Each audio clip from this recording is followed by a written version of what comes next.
myself again.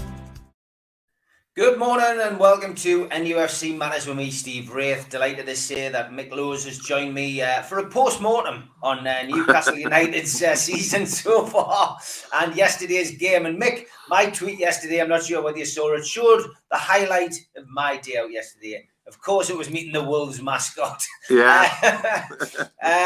Good day out at Wolves. The only thing that spoiled it was the match. Away end felt flat.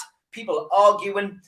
Team looks devoid of ideas. Bruce waiting for his P45 and clearly out of his depth. Man of the match was the referee. He gave us everything. That was my summing up, Mick. It wasn't a great day, mate, again, and it was chucking it down. So getting wet doesn't help either. But not a great day at all.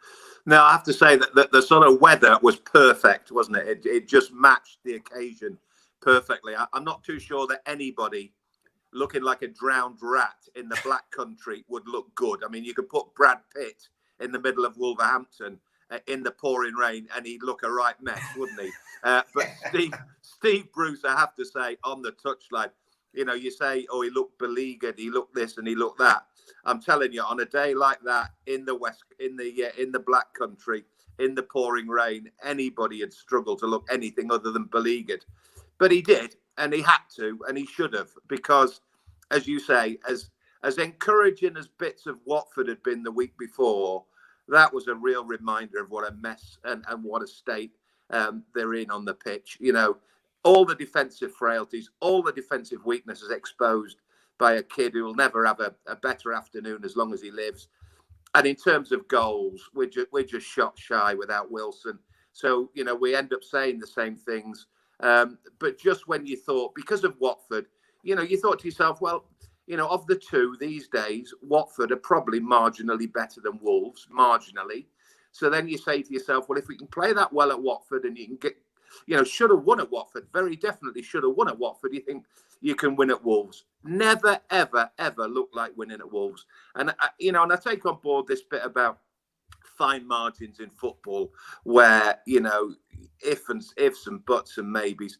I mean, they should have been 2-0 up. They should have been 2-0 up. They've crashed something against the crossbar and literally within seconds, Hendricks hit one, speculatively from a way out. It's gone in. Yes, St. Maximum, probably should have put us 2-1 up. But in the main, it was just poor. It was just poor. And they gave the ball away. They looked lackluster. They looked, anything that they were at Watford the previous week when they were inventive, they were sharp, they looked a threat. Didn't look anything on Saturday. And these, international breaks, which have been famously graveyards for managers over the years, Steve Bruce, has he or hasn't he got to sit and sweat? You'd think he should have to, bearing in mind the results and the way things are going. But does he or will he? Only one man knows. Only one man knows. But I have to say, there were parts of me yesterday because I thought he realised he'd missed a trick at Watford, and I did allude last week to what I thought might have been conversations behind the scenes whereby the powers that be might just have said, look, you need to start getting results. And that's why he was on the front foot against Watford. That's why I think he gambled with playing Willock against Watford, which now might have rebounded. I don't know. This might be unfair of me, but that might have rebounded on Willock again yesterday when he has to limp off. But I think, in the same way that he went for it against Watford, knowing that he needs results, yesterday, again, he wanted results. Again, he played Willock. He kept an unchanged side. He kept with this flat four. But yesterday, it just didn't work at all. So, whether he is under more pressure, I don't know. He should be. He should be. And as I say, international breaks are genuinely the time when, if you're going to make a change, you probably should make a change. Danny Murphy. I mean, I do like to watch Match of the Day before I come on with you, Mick, because sometimes you miss something like when you're live at the game. You don't have the benefit of replays, etc. But Danny Murphy, in his assumption of the season so far, his description of the season so far, he doesn't think it's been that bad. He's not watching it. Is he taking the mick? Do you know what it is? I sat watching it like you did, and I thought to myself, all I started trying to think of was, where's the Danny Murphy, Steve Bruce connection? Where Is he godfather to his son? Is he, where's the Steve Bruce, Danny Murphy connection? And I thought, well, there can't be one. I mean, Liverpool and Manchester United just don't like each other. Why would there? But he was so, as you say, incredibly fair. I mean, fair's an understatement of what he said in terms of his assessment and how he tried to talk it up. And to be fair to Lineker and Ian Wright, they both, basically said it as it was. I mean, Lineker, to be fair, said, isn't that the manager's job to sort things out? Ian Wright, who, of course, is big pals with Al, is basically saying it's not good enough. And here we go again. So, yeah, I don't know whether they, beforehand, as often happens in these situations, in the green room, they decided they were going to play good cop, bad cop. But I mean, Danny Murphy wasn't good cop. He was Steve Bruce's Mother Teresa. I mean, he was like, I'll save your soul, son. But no. I mean, you can stretch things, Steve, and you can try and manipulate stats, and you can try and pull the wool over people's eyes. But I'm sorry, it's plain for all to see. And I've said on here a million times, I think Steve Bruce is an honest enough fella. He's a proper football fella, and he knows if he doesn't get results, he's under pressure. And I saw, his interview with Martin Fisher, the commentator, afterwards on the touchline, said exactly that. He knows what's coming. He knows that because he's not won a game of football this season, he should be under pressure, and that's what comes with the job. So if he takes it on the chin, fair enough. Yeah, I mean, it was Steve Bruce's 999th game yesterday as a manager, and he certainly needs the emergency services. I loved NUFC's headline, by the way, today. It's Al Gannon Huang for Bruce. That was probably one of the best headlines I've seen for the game yesterday. I do want to look through the team, Mick, because we've never really done this before. And Newcastle, of course, always put out the starting 11 on their website in a rather nice graphic with J7, of course. Not Joe Linton these days, on pointing to his badge, whatever that means to him. But yeah, starting 11. I just want to go through it from my perspective, Mick. Carl Garlow, I think a goalkeeper should learn to dive, not do the splits and try and save balls that are going to go past you into the bottom corner. And it was the same goal twice. So he didn't learn his mistake. Should at least be able to dive to his left and his right if you're a goalkeeper. So I'll never understand that. So I do hold him responsible for letting the goals in. He didn't even attempt to save them. I thought Manquillo was great for me, Mick. I thought, again, I think the biggest problem for him yesterday was that he got injured and Steve Bruce allowed him to play on. And he clearly was in distress. He went down twice. He was injured and he shouldn't have been on the pitch. And that led to the second goal because he wasn't 100%. He wasn't 100% fit or committed. Fernandez, I didn't really make a mark on the game, but and I think Kieran Clark, sadly, despite his ongoing years, is still one of the best defenders, one of the best centre halves we've got at the club. Matt Ritchie, as you know, who's one of my favourite players, had one of those games yesterday where probably 60% of the stuff he did was right, 40% of the stuff he did was wrong, but it was down to the fact that his legs are packing in. But he spent more time having to keep Joe Linton right and telling him what to do. And I was standing with Holly, who'll be doing the show at 6 o'clock with us tonight, giving her a running commentary on Matt Ritchie because she doesn't rate him. And I was going, look at him. He's spoken to at least 7 of the players. He's a captain on the pitch. Yeah. He spends more time talking to people and ends up he gets caught out of position, etc. But I didn't think it was his best game yesterday, Matt Ritchie. Isaac Hayden. When you play Hayden and Longstaff alongside each other, I'm always scratching my head. Hayden's not an attacking midfield player, and he's not capable of doing the job. Longstaff, probably a 5 out of 10 yesterday. Gave the ball away a few times, but was doing his usual, getting stuck in. When he gets stuck in, it's good. Willock, wow, I don't know what's the matter. I really don't. And the injury, I'm not even sure whether that was an injury just to get off the pitch and just get away from the mess that it was. Miguel Miron, as usual, running round and doing absolutely nothing apart from running around. Joe Linton clearly told, Steve Bruce's team talk yesterday was clearly, aim the ball at Joe Linton, big Joe, knock it down, and let's get the bits and pieces.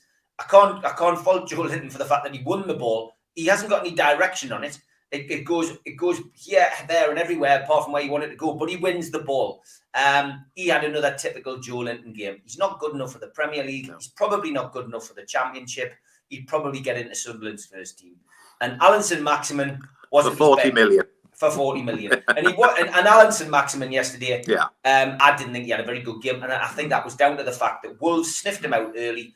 They closed him down early on. And there was always 2 or 3 people around him. But when he did get free, it led to the goal. And Hendrick, the Irish Pirlo, as I was calling him yesterday, I saw both his goals now. I was at the pre-season friendly. In fact, I might get John to do a T-shirt. I've seen both of Jeff Hendrick's goals, the Irish Pirlo.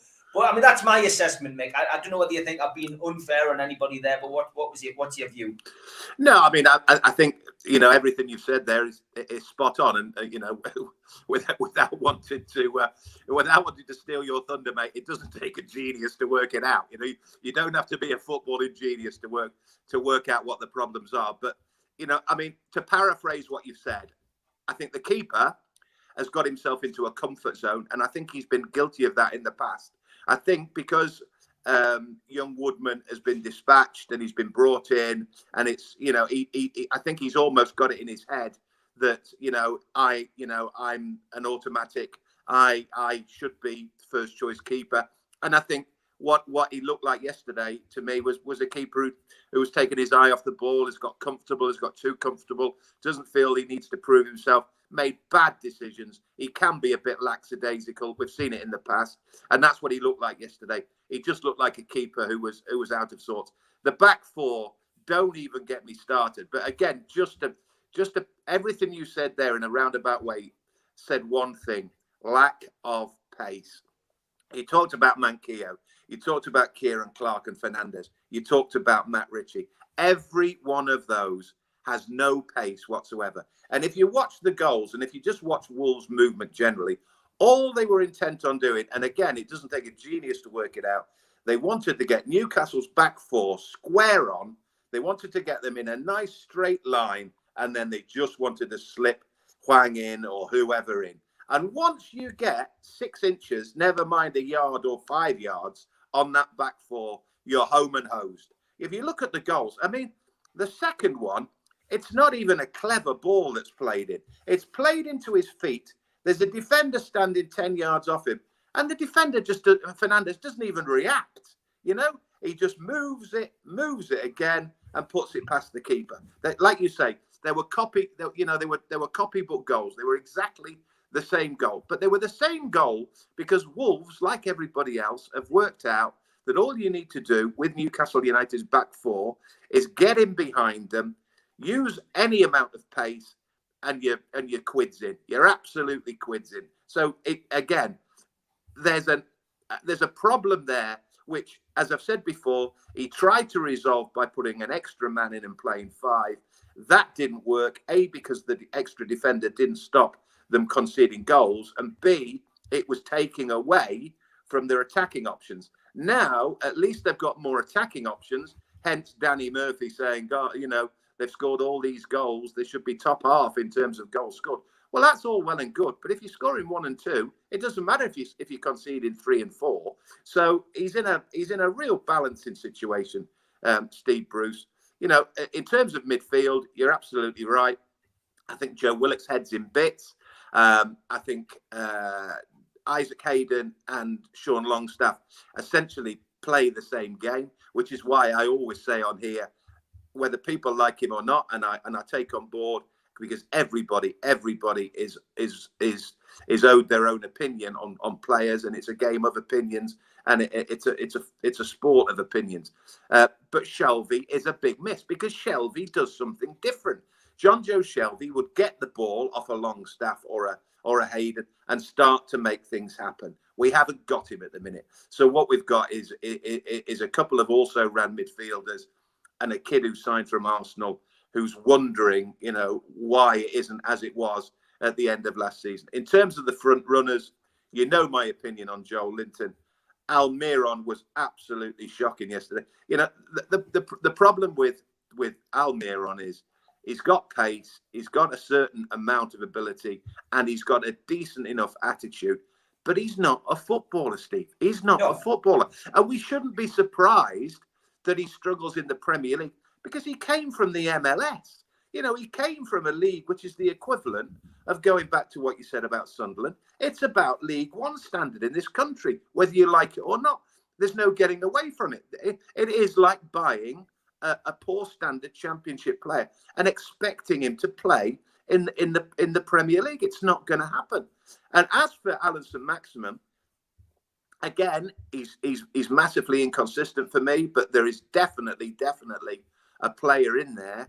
But I think single-handedly, we're almost handing St-Maximin the keys to the door, because game on game, if not him, certainly I would have thought his advisors are saying to him, look, you're better than this. And to be fair, he is better than this. You know, as inconsistent as he is, he probably deserves a bigger stage and a better stage. It's a terrible thing to say, because there is no better stage in British football when it's going right than St James's Park with 52,000 Geordies.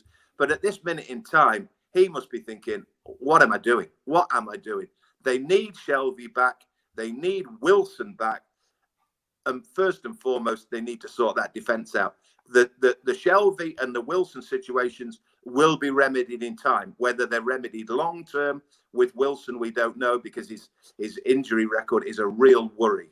But the defensive situation, I cannot see being alleviated or changed unless in the transfer window they go out and buy players. Now, what's the chance of that? Yeah, exactly. Watford have sacked the manager, says Darren Cowan. No surprise. Watford not doing well. Will leave people scratching their heads as to what's happening at Newcastle. God only knows. And Darren, I did notice that Fernandez had Manquillo's shirt on. They can't even get the right shirts on. I mean, if another thing that sums up Newcastle United, that is it. Yes, Tom, listen, I think me and Mick have said this till we're blue in the face. Bruce, last 83 games, 23 wins from 83, 7 wins since December, 3 clean sheets since February, worst start since 1934. Do you think it's time for a change of manager? I think we both do. But Tom, it's not going to happen, I don't think. This is the situation we're in. We've got this Groundhog Day situation developing. And let's take Tom's point here. We don't often talk about NUST on the channel. We have had them on the platform before. Do you think NUST have a duty to call on Steve Bruce to resign for the good of the club, says Tom? I mean, it's the biggest fans organisation at Newcastle. I think it's now one of the biggest trusts, Mick, you know, in the UK. They don't like to cause arguments, though. They don't like to have a pop at the club. They're in a comfy position. They like to have conversations. They're not ones to have a pop, and I don't think that'll ever happen. Do you, Steve? I hate to say this, because obviously, you know, football clubs by their very nature should be in some shape or form supporter-led. You know, they should have a voice, supporters, especially when you're talking about a football club as magnificent as Newcastle United have in terms of support. But I'm sorry, it's not going to happen. It's absolute pie in the sky. If you think Mike Ashley is going to bow or listen or take note of the Newcastle United Supporters Trust, you're having a laugh, honestly. Yeah, you know, I mean, owners in general, you know, will do their own thing. Yes, they may pay more due deference to supporters groups than others. You know, there may be some, and there may be, you know, there are clubs out there who've been, you know, very proactive over the years. You think about the Swanseas of this world, who were sort of basically dragged up by their bootstraps and rebuilt by supporters groups. You know, there are one or two nice stories. There are one or two really heartwarming stories involving fans looking after their clubs. But when you get to the multi-million pound clubs that are the likes of Newcastle United, etc., I'm sorry, you know, fans will be given a voice, and fans should be given a voice, and there should be meetings, as there are meetings between club boards or club financiers and supporters groups, talking about what we can do better for you. Can we make facilities better? Can we make disabled access better? Can we do this? Can we do that? But I'm sorry, Steve, if you think that any supporters trust in this country is ever going to have the power to go to a Mike Ashley and say, listen, we want him out. We want the manager out. The results aren't good enough, blah, blah, blah, blah. It's not going to happen. We all know the results aren't good enough. I mean, you look at the stats. If you take out the 5 wins at the end of last season, it's catastrophic. I mean, and those 5 wins were essentially against teams who were freewheeling at the end of the season. And I'm not just saying this in terms of Steve Bruce. I mean, to be fair, Rafa's, a couple of Rafa's seasons were sort of camouflaged by the fact that because he kept at them, and they kept playing late on in the season, they picked up points against teams, and probably 60% of the Premier League teams are on the beach in February, March. If you keep going, Steve, you will pick up points at the tail end of a season. Newcastle's starts to the season are now commonplace, but they don't necessarily get relegated because at the tail end of the season, you can pick up points left, right, and centre against teams who've just stopped playing. There's nothing to play. The top 4 or 5 are done and dusted already. I think, without being unkind to them, I think you could probably say that Norwich are pretty much gone already. So essentially, something like 15 teams in that division are already playing for 2 places or avoiding those 2 places, which is why, of course, Mike Ashley, doesn't feel the need necessarily to pull the trigger. I don't quite understand, but then with Watford's track record, I can understand. I can't understand what they've done, to be honest, because is it fair to say that they're in a more precarious position than Newcastle? I don't think so. Is it fair to say they're a worse team than Newcastle? Not necessarily. So, in a strange way, I could feel a bit of sympathy for the Watford manager who, as Tom said, must be looking at Newcastle and thinking, hang on a minute, he's still got a job. How come I've been axed this morning? So I don't know. But the supporters trust, as well intended as they are and as right-minded as they are, they're not going to have any say on it, Steve. Not at all. No, definitely not. I agree. And as I say, there are some good people on that committee, and words won't change us, I'm afraid. No. John, yes, I agree. Darlow dives, he gets to both goals. Paul says Carl Darlow is terrible, but don't forget he didn't have any shots to save, according to Steve Bruce. Yeah, that's it.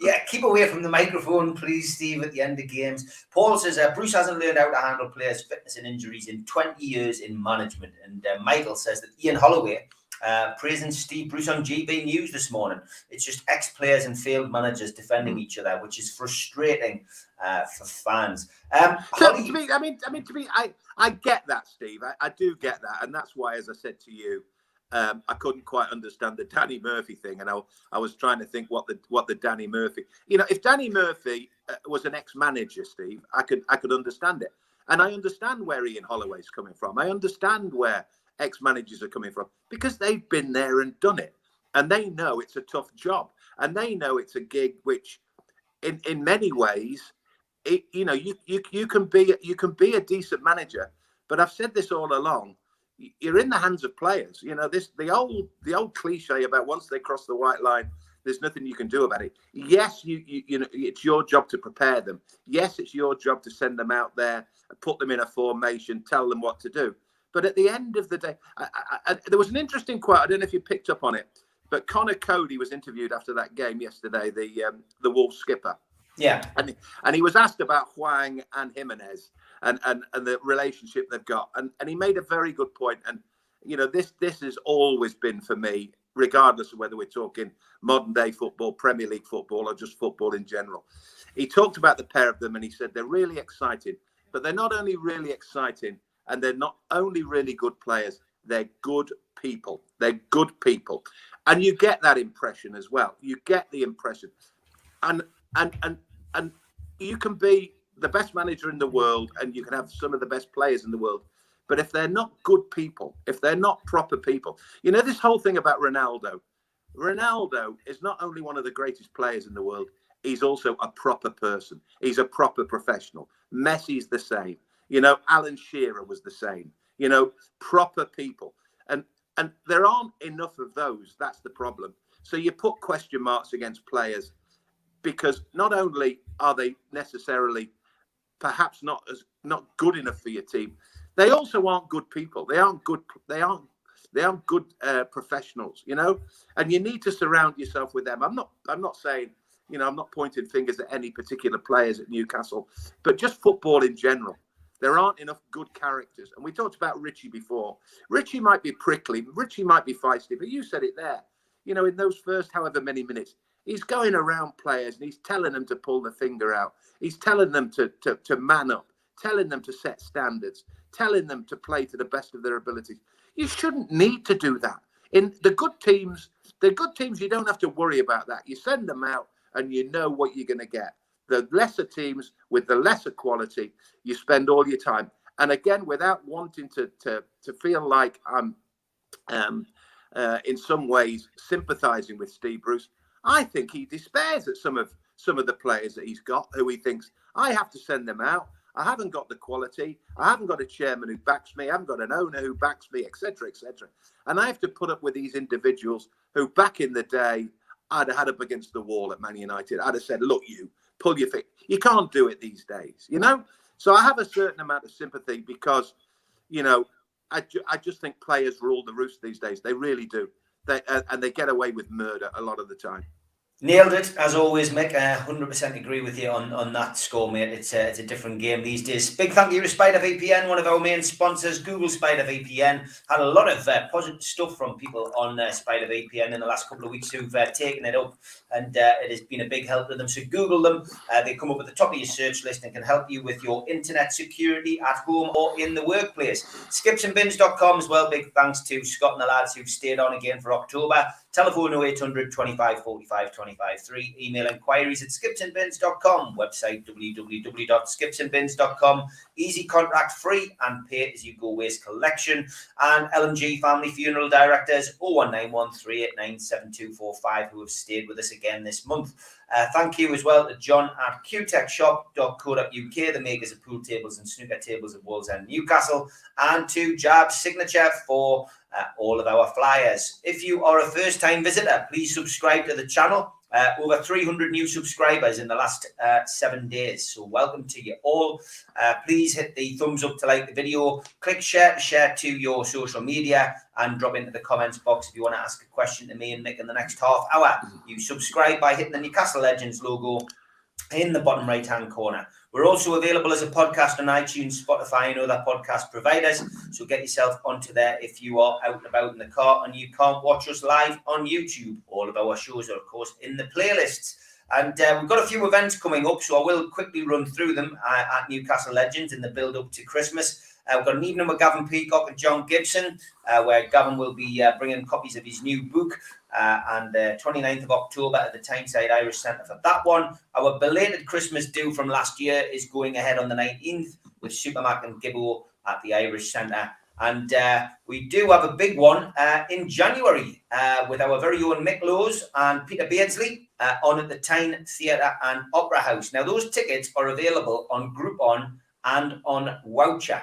The Tyne Theatre, the oldest working Victorian theatre in the UK, is a wonderful venue for this event, and what a cast to have Peter and Mick on stage together, and that is going to be a cracking Christmas present. So you might want that Christmas present, or you might want to buy somebody who's a black and white persuasion that. So get yourself onto Voucher on Groupon. You can get a cracking deal. I think it's about 35% off on there. Get yourself onto there. Sunday the 30th of January next year. Makes a cracking Christmas present, and basically the VIP tickets get you a chance to meet Mick and Peter before the show, have a chat with them about Newcastle, get a photograph and what have you.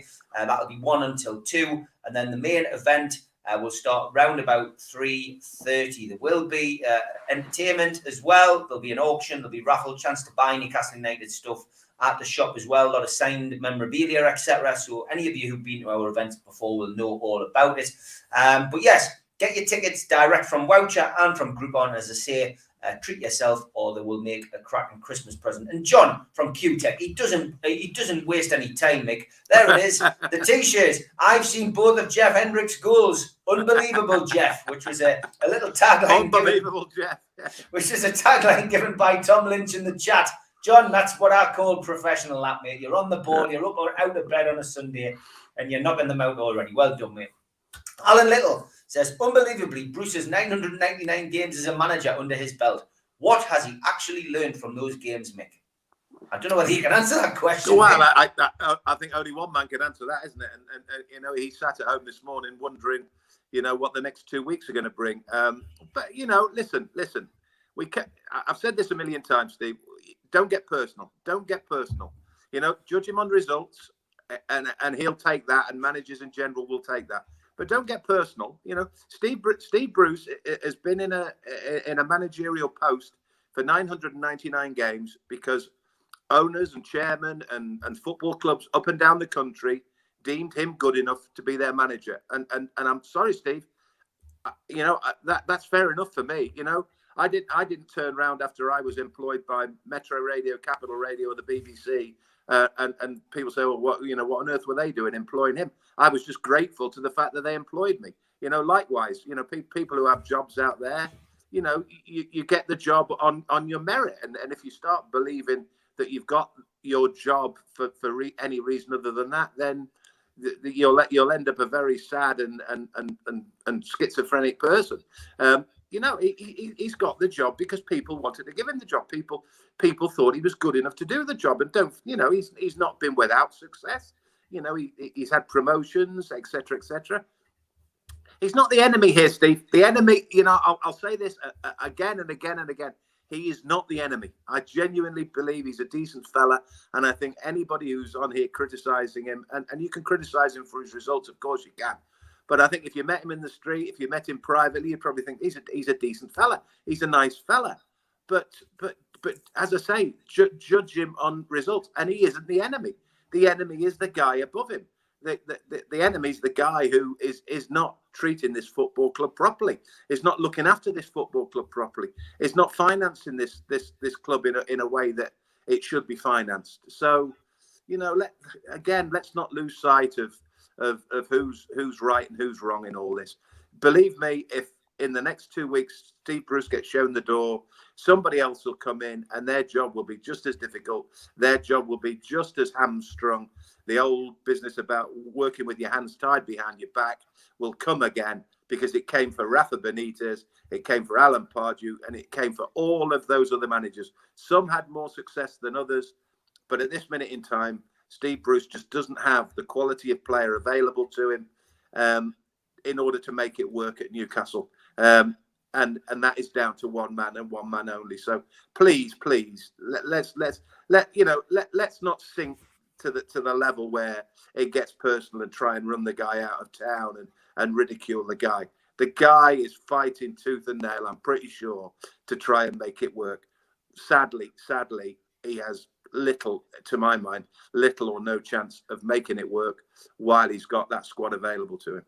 Under the current climate, I mean, any manager coming in is going to be in the same position as Rafa and Steve Bruce. You're Absolutely. Right. It's like asking somebody to make a pizza and not giving them a pizza base. Correct. It's like asking them to make a pizza and not giving them mozzarella and tomatoes. Absolutely right. If you're not given the ingredients, if you're not given the necessary tools, then you can't do anything. You can't. It defies logic.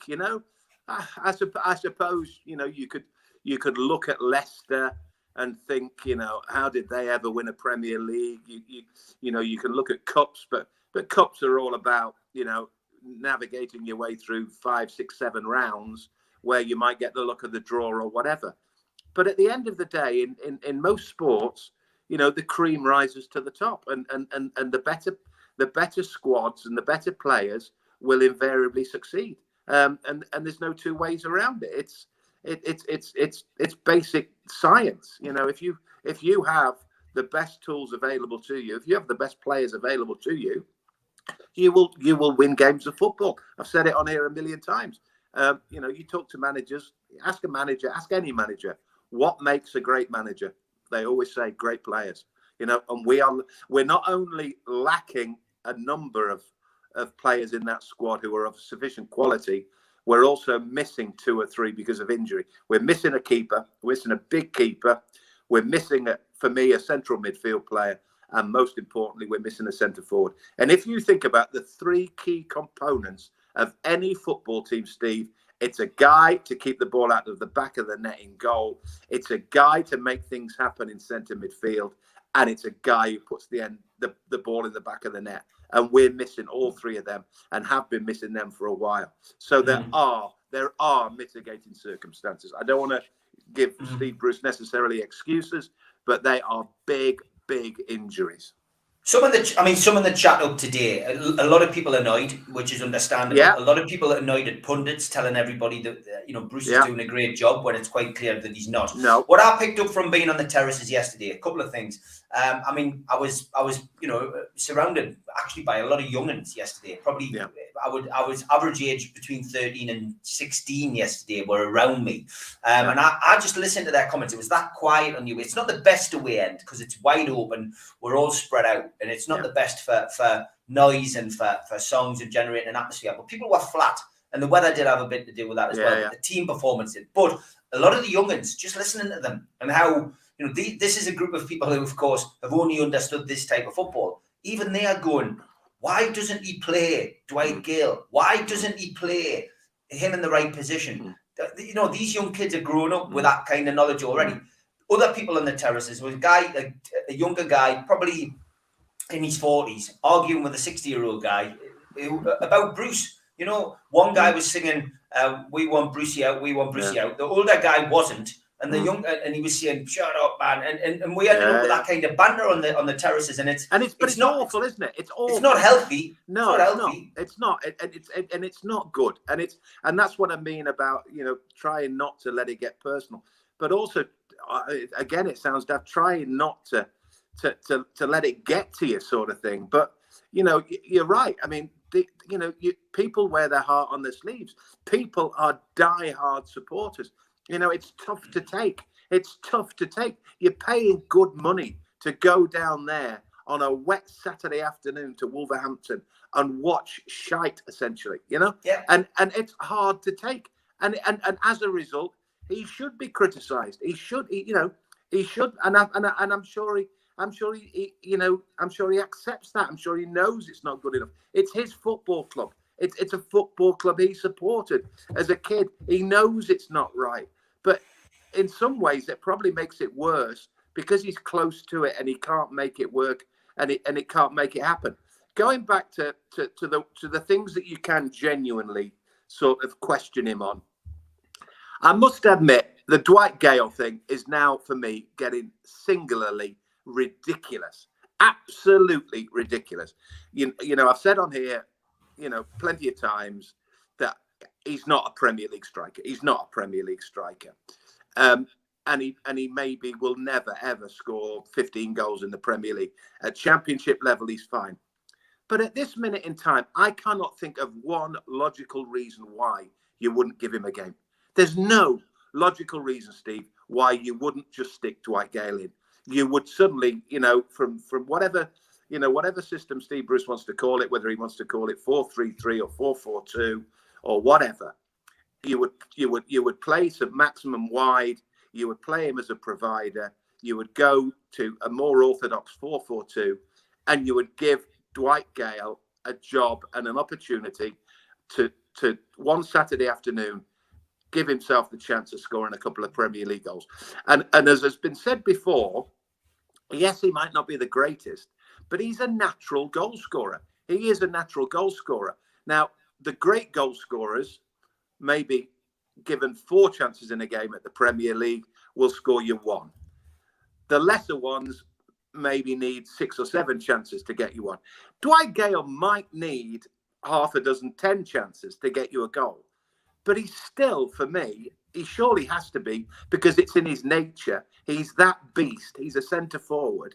If he gets that 8th or 9th chance, he will stick it in the way that Almiron won't, and that definitely Joe Linton won't. I mean, St. Maximum yesterday has missed an absolute sitter because he's not an out-and-out goal scorer. Dwight Gale might have scored that chance yesterday. Dwight Gale isn't as good a player as Alan St. Maximum, but I'll bet you $1 million he's a better finisher, and he's a better finisher than Joel Linton, and he's a better finisher than Almiron. He might not necessarily be a better all-round player, and he very definitely isn't a top Premier League player or even a top Premier League player, but he has to be a better bet, and he has to be.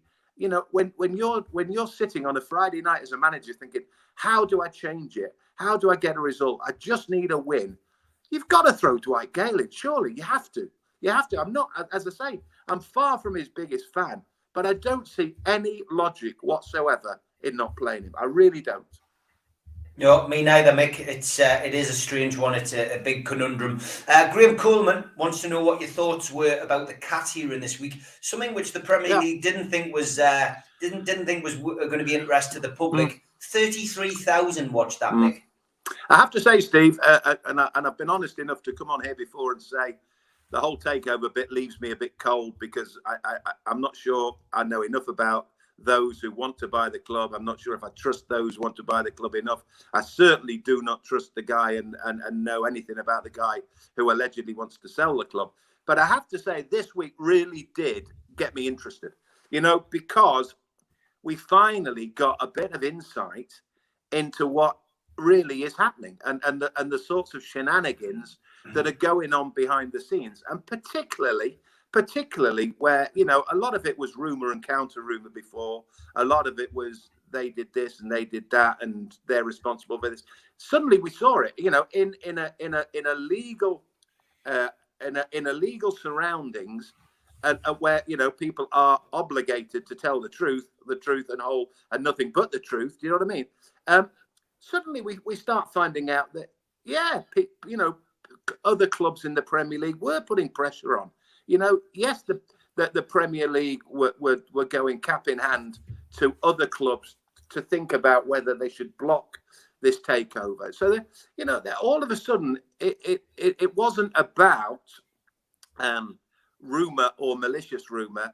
It was about facts. It was about things coming to light that really did expose the Premier League in particular for a little bit of, you know, not necessarily underhand dealings and underhanding or sort of dealing with it in a less than honest manner, but certainly, you know, there was thoughts and worries there that the takeover had been blocked for reasons other than whatever reasons they came out with, you know.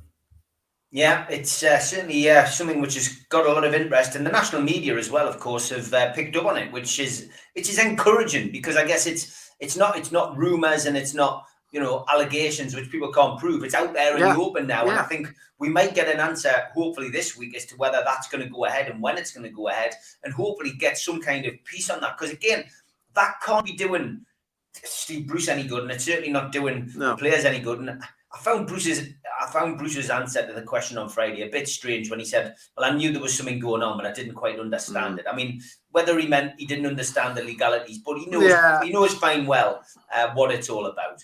I think from my experience, Steve, over the years, you know, because especially a club like Newcastle United, where, you know, the circus is always in town, there's always something behind the scenes. I think, to be fair, those involved in the footballing side of things have to concentrate their minds on that and that only, and particularly at this moment in time. You know, I don't think Steve Bruce is telling mistruths when he said, you know, he hasn't really taken much notice of it, because he has bigger fish to fry at this minute in time. He's trying to win a game of football. He's trying to pick up points to save himself a job.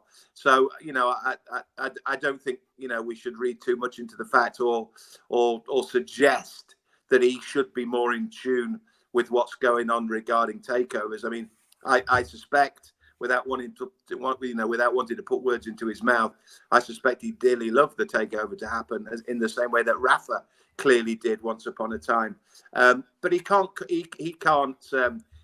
get involved in that. He can't get sidetracked by takeover talk and tribunals and cat cases. He needs to concentrate on the football side of things. But, you know, as I say, you know, what is interesting, as you said, is that there are things out in the open now which put a fairly large question mark against the actions of the Premier League.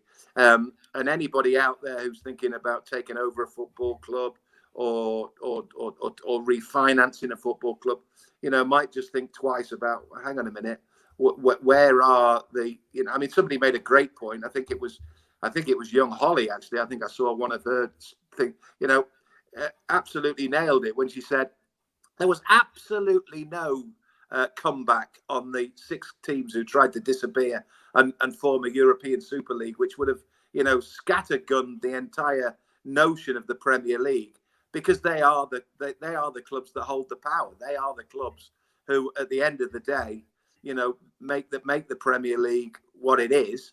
And yet Newcastle, poor old Newcastle, trying to get through a takeover deal, get lambasted and get stopped in their tracks. For what reason? For what reason other than the Premier League pandering to the same Big Six, who 6 months later want to shaft them and want to go and play Real Madrid and Barcelona every week? It's crazy. No, it is. It is. Talking of Holly, she did make a point yesterday, and I've just seen John from QTech make the same point in the chat about our set pieces. Now, Graham Jones was rightly praised for whatever effect he had behind the scenes, and subsequently went on to help England in the summer. Yeah. But the set pieces have been atrocious so far this season, and it was something we picked up on in the pre-season friendlies, Mick. I was a bit perturbed as to why we didn't have any variation. The same old people were taking the free kicks in the corners, and there just didn't seem to be any plan. Now, I put that down to the fact that Graham Jones was on a lengthened sabbatical after his efforts in the summer. And I expected when he came back we'd see something different, but we haven't. And I think I mentioned it at the top of the programme. Our only tactic yesterday seemed to be aim the ball at Big Joe, hope he win it, and let's pick up any bits and pieces. Pick up scraps, but the corners, and again, I'm not usually critical of Ritchie, couldn't beat his first man yesterday, Mick. It's basics, he couldn't beat his first man. Yeah, I mean, I think you can factor. I mean, again, it sounds trivial, but it's absolutely sluicing it down at Wolves. The conditions aren't great, but I can remember going back to the tail end of last season when Graham Jones first got involved, and I remember having a conversation with at least 3 or 4 people, and I mentioned it on here, that the one thing I noticed immediately was that free kicks were better and the corner kicks were better, and I said at the time, it's too much of a coincidence that this guy's got involved on the training pitch, this guy's been brought in as a coach, and suddenly there's a bit more inventiveness. Suddenly there's 1 or 2 more options. I must admit I haven't really picked up on it and haven't noticed how much it's changed or how much they're missing nowadays. But again, we don't know. I think there is still for me this slight question mark, maybe bigger than slight question mark, about the relationship between Jones and Bruce. I know they say the right things, and I know Steve Bruce said he was integral and part of the decision to bring Graham Jones in. But I think Graham Jones suddenly then went into into a different orbit, and he's suddenly gone from being somebody who's a coach at Newcastle to being a coach with Gareth Southgate, to then getting linked with jobs. What if so and so goes to Barcelona? Will he take him to Barcelona? In the same way that Steve Bruce's profile is diminished, Jones's has increased, and I'm pretty sure that wouldn't be healthy in terms of a relationship between the two. We don't know, but again, it wouldn't be the softest or the daftest thing to say in footballing terms. If Steve Bruce was to get the job, who was to lose his job, who would be the first name in the frame? If you go by Mike Ashley's track record, it would have to be Graham Jones. So there might be a slightly that would make the relationship between the two of them slightly more precarious as well. So we don't know what's going on behind the scenes. So it may well be that Jones. Oh, we've lost Mick briefly there. Technical. Looked like he was getting a phone call. Something was happening. We'll bring him back in as soon as he... there he is. Is he coming back? There you are, Mick. Oh, we've lost your volume, Mick. We've lost your volume. Technical error. Don't worry, Mick. I'll do a little bit of promoting while you get yourself back on track. Just give us a shout when you can. I am back on at 6 o'clock tonight, actually, with Holly, and she will be giving us her insight into yesterday's game. And we will be taking your questions, of course, on Newcastle United's takeover and whether you think the cat case will ultimately unlock the door to a potential takeover. That is 6 o'clock tonight. As always, tomorrow you have your opportunity to have your say on Newcastle United. And NUFC Matters has a 5-minute rant every Monday night between 7:30 and 8:30. And you get a chance to come on screen. The link will be in the description box. And that show is hosted by Pete, Davey, and by Chris Hall. And again, you have the chance to take our show in the direction that you want to take it. Don't forget as well, we do have a website, nufcmatters.com. Easy to find, easy to remember. Get yourself onto there. We have a lot of t-shirts, cups, memorabilia, you name it. It is available on there. We did our own Newcastle United shirt this year. My particular favourite t-shirt is, of course, the Ryan Taylor Over the Wall t-shirt, which is available for £15. And that, again, is available from nufcmatters.com. We also have a raffle, which is ongoing for the food bank. And this is for a custom-made pair of trainers from I Am Renovation. Tickets are £1 each from nufcfansfoodbank.co.uk. These custom trainers will be presented to you in your size, and they will be signed by Peter Beardsley. The winner will be drawn on the 26th of November, and that will be at the Irish Centre at another do that we have got coming up with Peter Beardsley. And tickets available for that are newcastlelegends.com. Just click shop. But you don't have to come to the event to enter into the raffle. So you must enter online. All proceeds for that are going to the food bank. And we also have the NUFC Fans Foodbank.co.uk match day bucket. It is a virtual bucket. You can make a donation into there anytime, and that enters you into a raffle to win this watch. It is a one-off watch, Newcastle Consortium of Supporters watch. Really nice piece. And you can enter that by making a donation into the food bank. A couple of other events that we have coming up, which don't have anything to do with Newcastle Legends per se, but we said we'd give them a bit of a plug, are a night with Rob Lee, and that is in Whitley Bay, and that is at a cracking venue called the Laurel Whitley. You can get your tickets for that at the laurelswhitley.co.uk. Tickets are £15 for entry only, £35 for VIP, and that is on Thursday, the 28th of October at 8 p.m. And also, we are going back to Bobix for another food bank event, and that is me and Supermac. If you just pop on Bobix Newcastle on Twitter at Bobix NCL, or search for Bobix on Facebook, they will be able to let you know how to purchase tickets for that. Doesn't look like we're going to get Mick back, unfortunately. I think technical issues have hit Mick, and it's unfortunate, but I think we got the gist of Mick's feelings. I do just want to quickly plug the Peter Beardsley Soccer School, which is taking place on the 25th to the 29th of October 2021, and that is at Kingston Park in Newcastle, 10 o'clock in the morning until 4 p.m. in the afternoon. Tickets are £15 per day, or £60 for the full week. Mick's coming back in now. All coaches are FA qualified and DBS checked. Please email Peter Beardsley Soccer Schools, pbsoccerschools@hotmail.com for more details. Mick's back, and don't worry, Mick, I didn't run out of things to say. I managed to plug a few things. That'll be a first. That'll be a first. 100%, mate. Let's look ahead then. The problem is, just quickly to explain, I am not in my normal environment. I'm at my sister's and have spent the last 2 days meeting school friends from 30 years ago. So I wasn't in the slightest bit surprised that the line dropped out at some point. But onward. Fantastic. And onward. Thank your sister for allowing us to use her studio. but it was her who phoned, so she'll not be getting any thanks, but she will be getting a rollicking. Brilliant stuff. Okay, Newcastle United then. We do have an international break, but their next game, of course, is against Tottenham, which we will probably cover next week, Mick, when we do the show. So let's just give an honest opinion, Mick. I mean, we've got 2 weeks here. Watford have already made a decision. They've got rid of their manager. We touched on it at the top.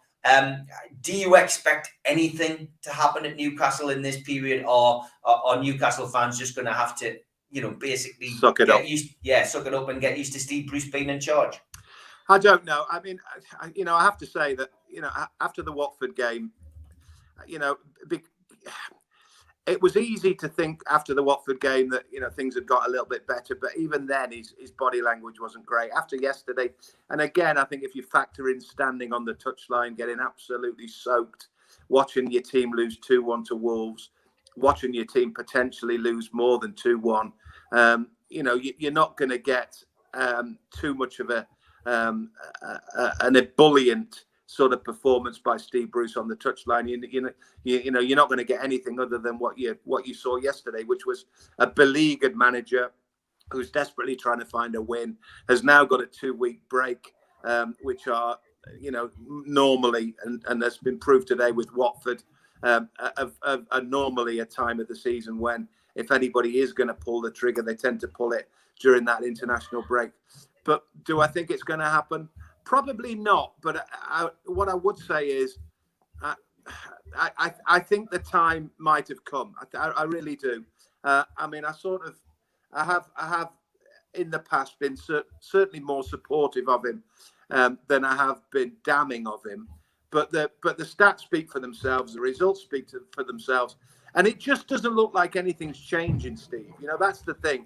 We are fast becoming a groundhog club, in terms of we start poorly, we finish slightly better, etc., etc. In the meantime, there's no investment.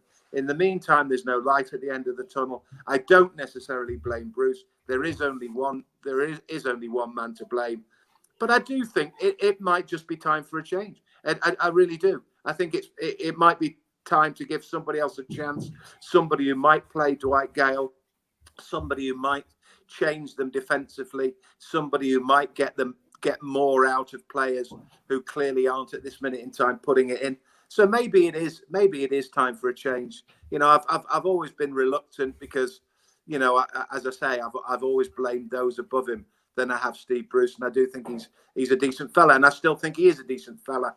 But I think he probably, hand on heart, wouldn't be surprised, if he got removed from his post.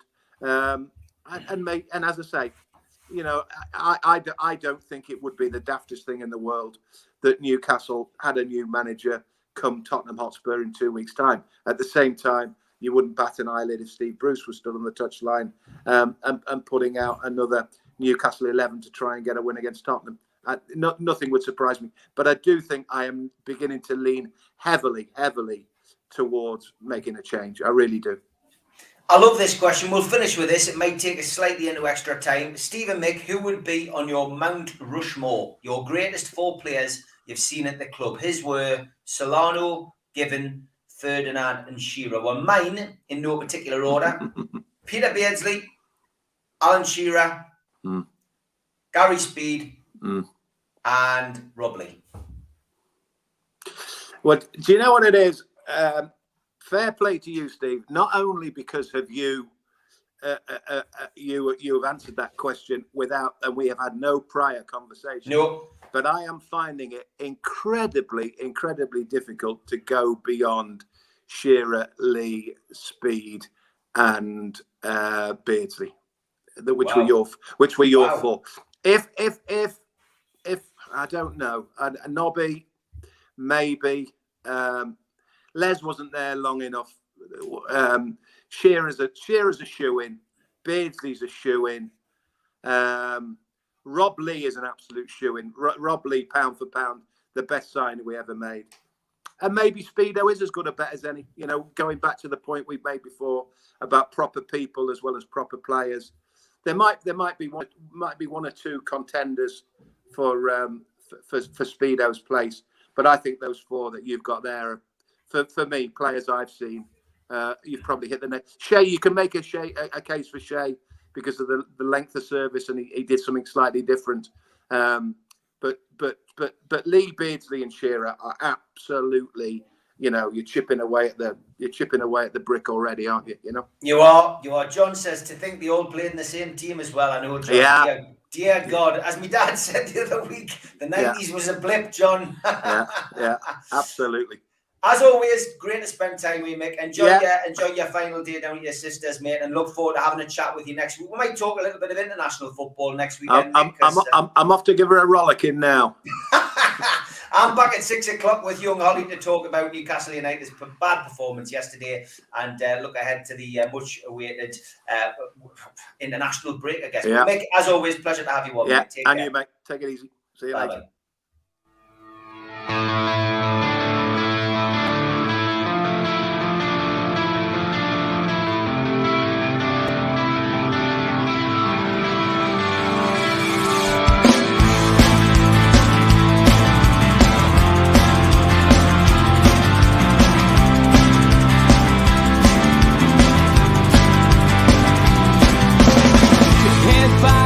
Critics attack. It feels like I've been talking to myself again.